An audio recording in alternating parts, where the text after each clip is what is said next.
Mr. Political, you're just uncovering everything that's hidden up under the rock. It's like when you lift that big stone in the backyard when you're a kid and you saw these little worms and creatures and bugs that you never saw before. So thinking about New Mexico and that shooting that revealed the police force to be nothing but cowards, and the parents, who were very angry, of course, went to the city council and discovered that there were many little cover-ups going on with that tape that was leaked, with things that transpired on that day, and they're angry as they should. What more should we look for in that situation, and what lesson can we take out of that for those who live all over the country? Talk to me, brother. Hello, Lance.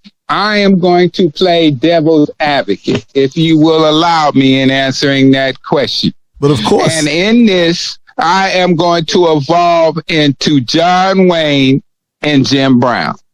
We're going to combine the two races and ideology about chivalry and protection of the American child. A love that goes beyond any border that America has defined for itself. That each American citizen, each American parent would give his last drop of blood for his child. And pity the fool. Hear what I say, because only a fool would come between a man and his child. And in doing so, what has happened in this mass murder in New Mexico brings great shame to all the citizens of America, because those individuals who raised their hands, unlike those who have been given charges of felonies, who cannot serve in their position, would give their last for their child. But these cowards in New Mexico, these manipulators of the truth, these individuals who hold a community under hostage by gun that they would not use to protect a child.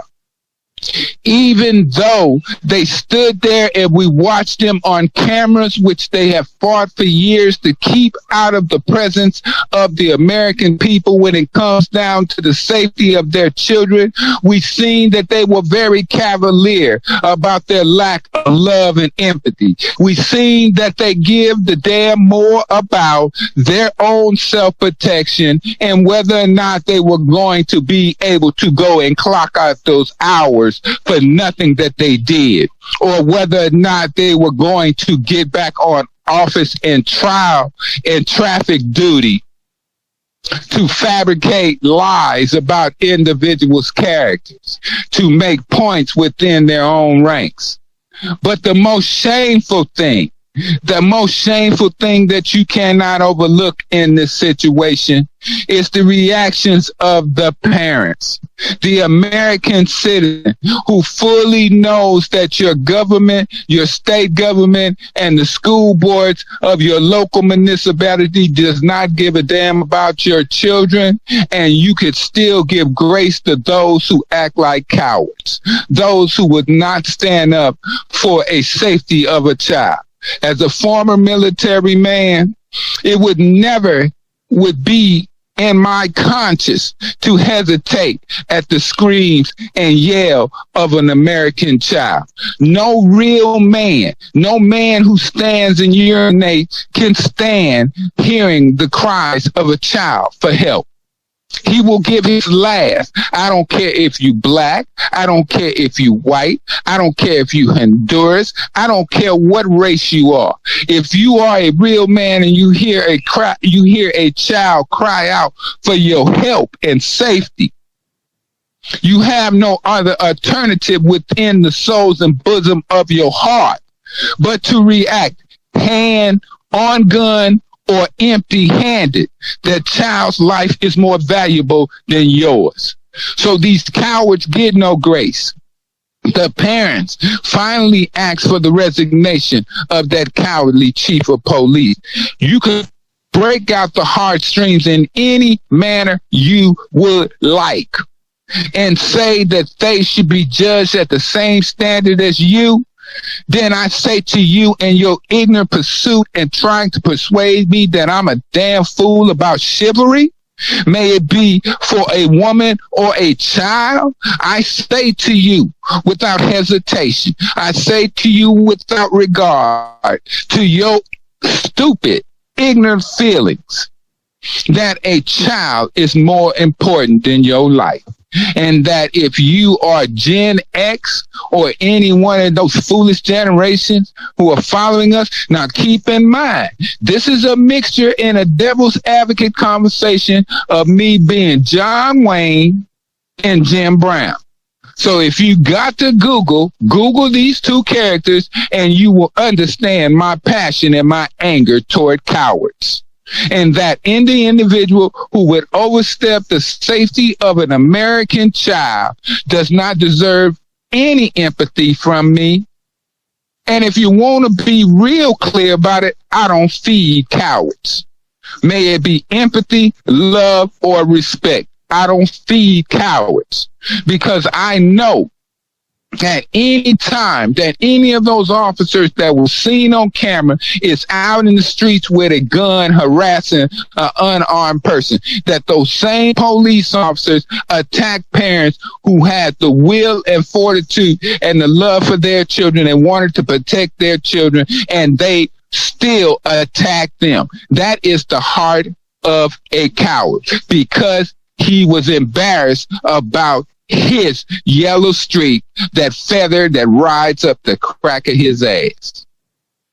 Now, there was a famous white movie, a movie that every man and every boy of my generation that had an opportunity to know who John Wayne was and Jim Brown was. And it was called Three White Feathers. These three white feathers came at a period of time where you could not dare shake your responsibility. You could not dare shake your fortitude as a man. But this individual who handed out these white feathers to these cowards who lied, who covered up, who manipulated, and who pointed fingers, did not want to take responsibility, but want to carry a badge and a gun. This movie should be put into play when it comes down to these individuals. But we should go one step further. We should remove their accreditation. Every officer that participated in that heinous day.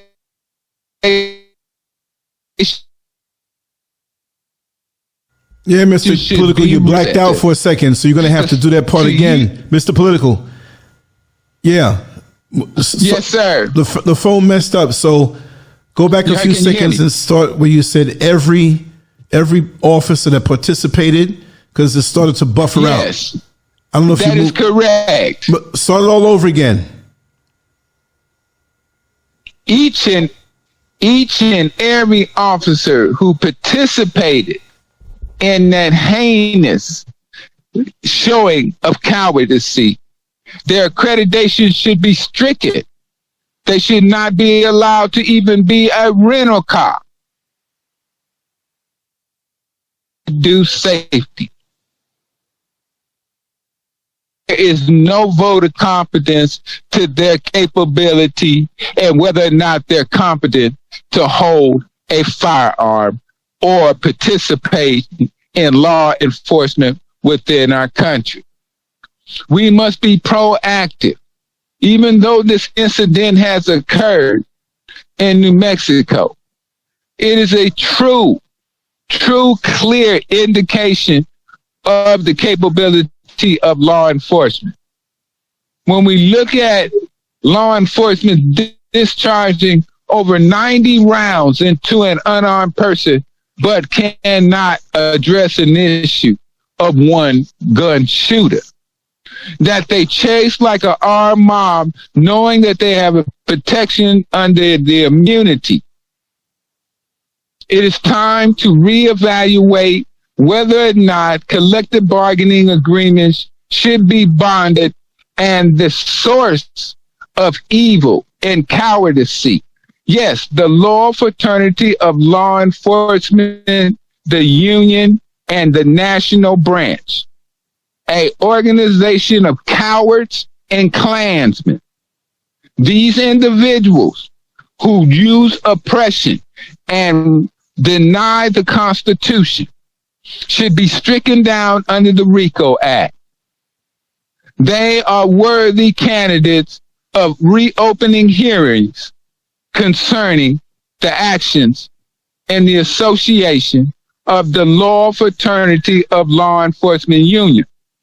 We can no longer continue being a dog who chases his tail and unable to lick his anus. It is time to lick some anus, and to not with tongue, but may possibly one day with switch. This switch will balance the field. I live in the state of Florida, which is a right to work state, and it is no necessary need for the Loyal Fraternity of Law Enforcement Union any further after we watched their local membership behave in a cowardly manner.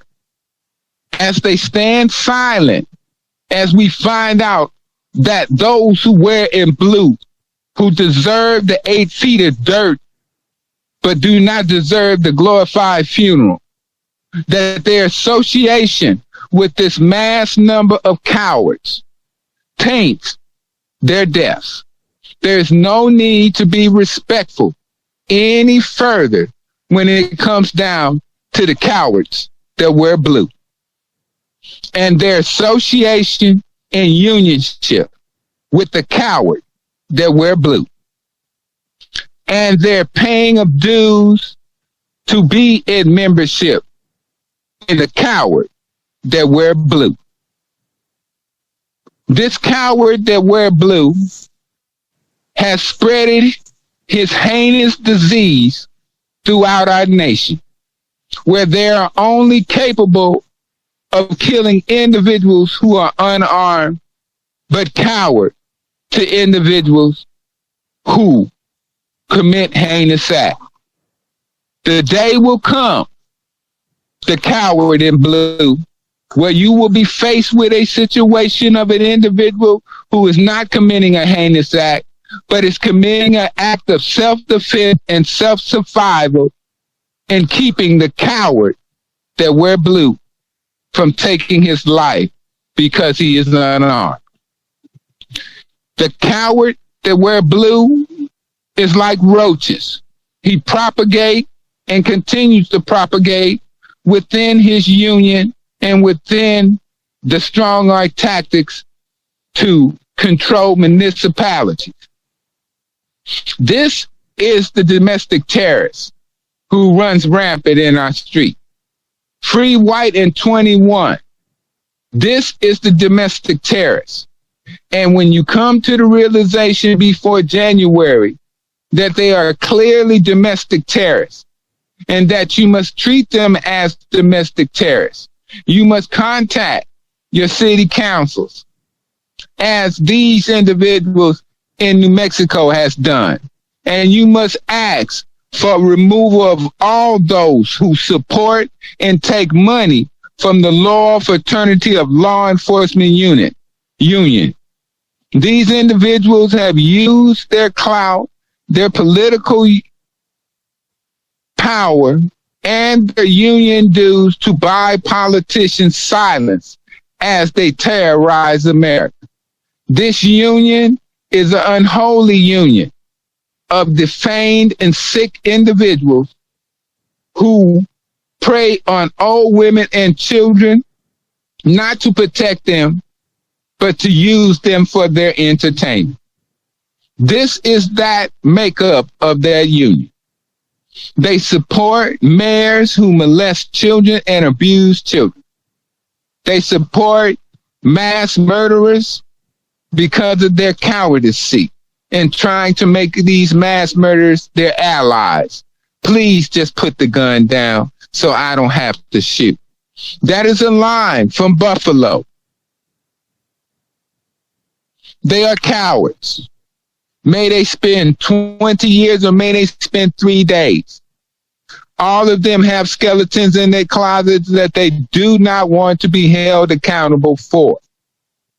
And until we address, as the parents in New Mexico are starting to address those political leaders, those individuals who lie, who work for law enforcement, who continue to hide evidence, to remove texts from Senate hearings and hiding evidence. And that's in the January 6th, that law enforcement, Secret Service agents are destroying evidence. The same evidence, if you had committed that crime, they would be trying to kick in your door and arrest you. And they know that they're doing this. They know that by the release of the secret tape, that they were going to try to manipulate the silence of these parents, that they were going to try to offer them money and all kind of celebrity if they just play along and take blood money for their children. They saw the parents of these children whose lives were wasted, that even by promoting and allowing, even prior to being elected, yes, he was elected prior to this occurring. The chief of police for that school department was elected. But when it came time for him to do a job, he was incompetent. The people seen that if he was allowed to be on the city council, that the great possibility of manipulation in the process of settlement for wrongful doing by law enforcement in the city, for hiring these animals, these cowards, that it would not be appropriate for him to have a say-so in the decision process, which would be rightly so, that he was unfit for any comment or any solution in this matter. As these individuals in New Mexico become tired of the explanation and that this will not go away, and that they're tired of the police department harassing parents who went in to save their children, and these police, these cowards from that local police department are such ignorant cowards that the chief of police ain't even got sense enough to tell his officers to leave those people alone. So they're going to harass them because they embarrassed, because they were brave enough to go in and try to save their child. That is a coward police officer who would do a shameful thing such as that. He mad because they went in there and tried to save their children. He don't give a damn about the children, but he mad because somebody else who loved those children. This is the kind of officers that are being hired today, that they don't give a damn about nobody but themselves, that it's all about them because they got a gun, and that they will take your life if you piss them off. Be careful, the man in blue who wear the badge and tote the gun, because one day your chickens will come home to roost, and empathy will not be among the general population. It just will be among those who drunk the Kool-Aid. This is your boy, Mr. Political, trying to keep it as real as possible. And even though the airways of this great technology does not allow us to express ourselves in the street vernacular about how we handle punks and cowards, when it comes down to children, we treat punks and cowards like we treat child molesters. I'm just saying, this is your boy, and I'm out.